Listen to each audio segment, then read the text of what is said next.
Una teología de la familia. 5 siglos de sabiduría bíblica para la vida familiar.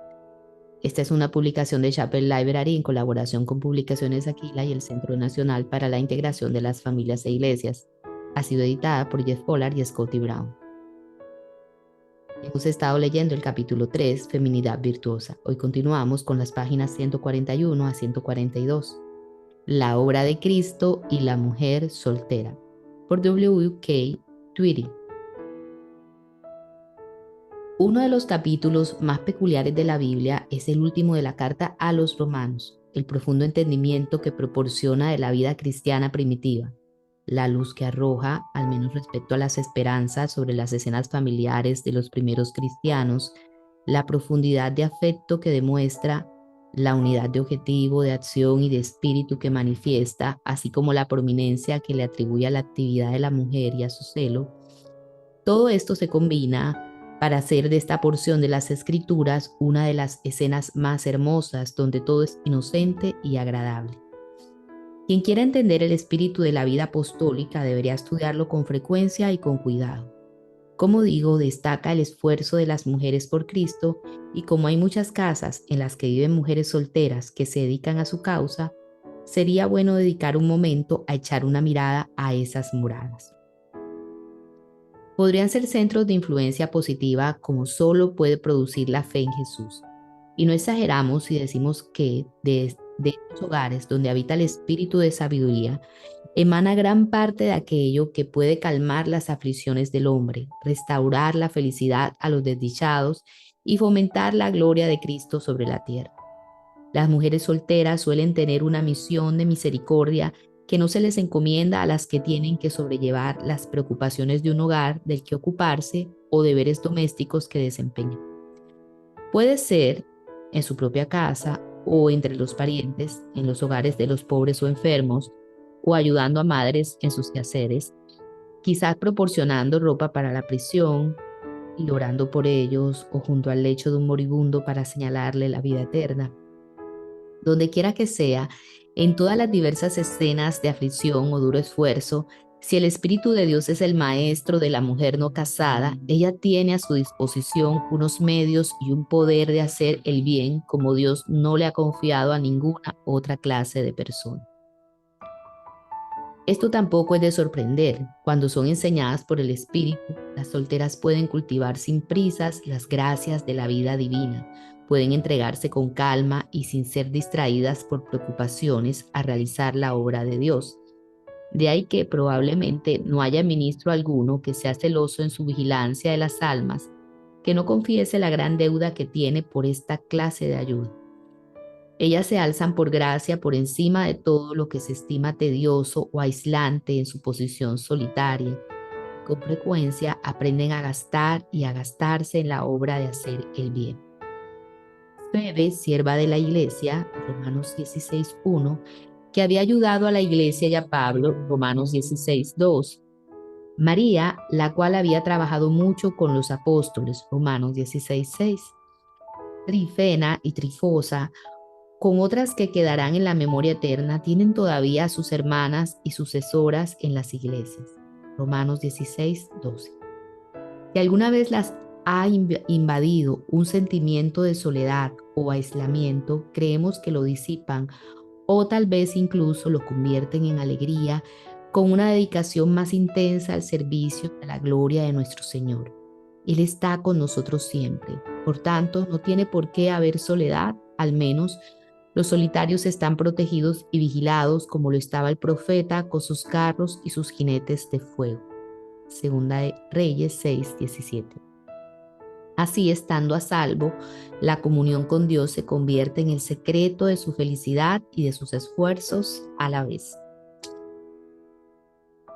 No hay necesidad, pues, de que unas almas tan devotas huyan a los conventos en busca de paz. La hallan por completo en el libre servicio a su Dios, alimentando a los hambrientos, vistiendo a los que están desnudos, entregándose a los pobres. Tienen lo suficiente para que el corazón y el hogar estén constantemente felices. Secar la lágrima de la tristeza, recoger al vagabundo, levantar al caído debe, sin duda, impartir un gozo en el que el mundo no puede interferir. Y mientras los frívolos revolotean en la vida persiguiendo sombras, engaños, locuras, pecados, aquellas a las que ahora estamos describiendo caminan en las pisadas de aquel que anduvo haciendo bienes. Hechos 10:38. Con Dorcas hacen ropa para los pobres. Hechos 9:36 y 39. Con Priscila ayudan a avanzar la causa de la verdad en su lucha a muerte con todo lo que es falso. Hechos 18:2, 18 y 26. Y cuando Dios da los medios, están tan dispuestas a distribuir como a compadecerse. Algunas de ellas saben al menos que un día ocioso es peor que uno perdido.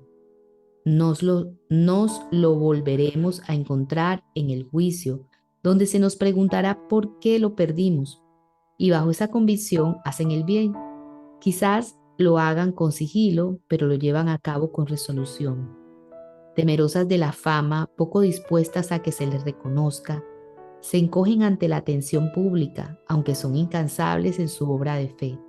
Algunas son incluso abnegadas en esa causa y elevándose por encima del yo, esa esfera estrecha y miserable, acogiendo de buen grado la obra que su Señor les ha asignado en su santa providencia, intentan engañar al dolor de sus gemidos y el sufrimiento de sus lágrimas y con una bendición de lo alto suelen conseguirlo.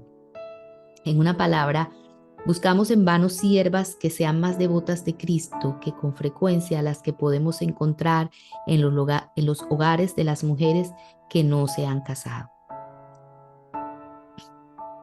En la mayoría de los casos, la prudencia de tales obreras no es menos extraordinaria que su celo.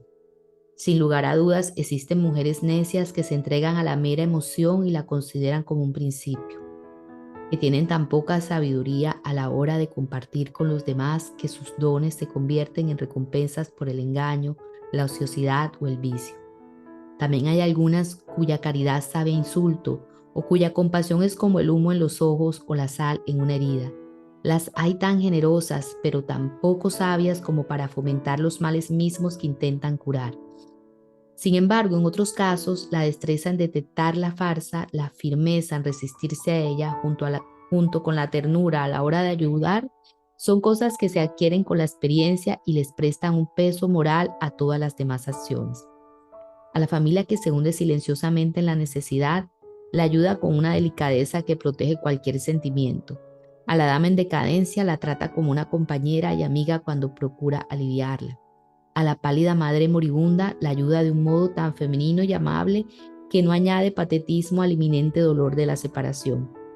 Y estas son visiones verdaderamente cristianas. Nos ayudan a reconciliarnos en cierto grado con la tristeza o, si seguimos llorando, las lágrimas de la gratitud se mezclan con las del sufrimiento. Ahora bien, en todo esto solo estamos afirmando lo felices que son los corazones y los hogares de esas mujeres solteras que se emplean de esta forma. La posición que ocupan y el trabajo que hacen se aproximan estrechamente al carácter de los redimidos o al que es celoso de buenas obras. Tito 2:14. Mientras que por la gracia de Dios son incorporadas en el ámbito de la bienaventuranza. Bienaventurados los misericordiosos, porque ellos alcanzarán misericordia. Mateo 5:7. Corresponden al nivel del rey y juez, quien declara: tuve hambre y me diste de comer, tuve sed y me diste de beber, fui forastero y me recogisteis, estuve desnudo y me cubristeis, enfermo y me visitasteis, en la cárcel y vinisteis a mí. Mateo 25, del 35 al 36.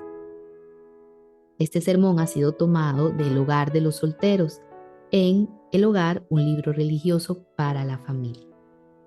Y es de W.K. Tweedy, quien vivió de 1803 a 1863. Él fue un ministro de la Iglesia Libre y escritor, ministro de la Tolbooth Kirk de Edimburgo, líder de la división de 1843, cuando la Iglesia Libre se separó de la Iglesia Oficial de Escocia. Nació en Ayr, Escocia.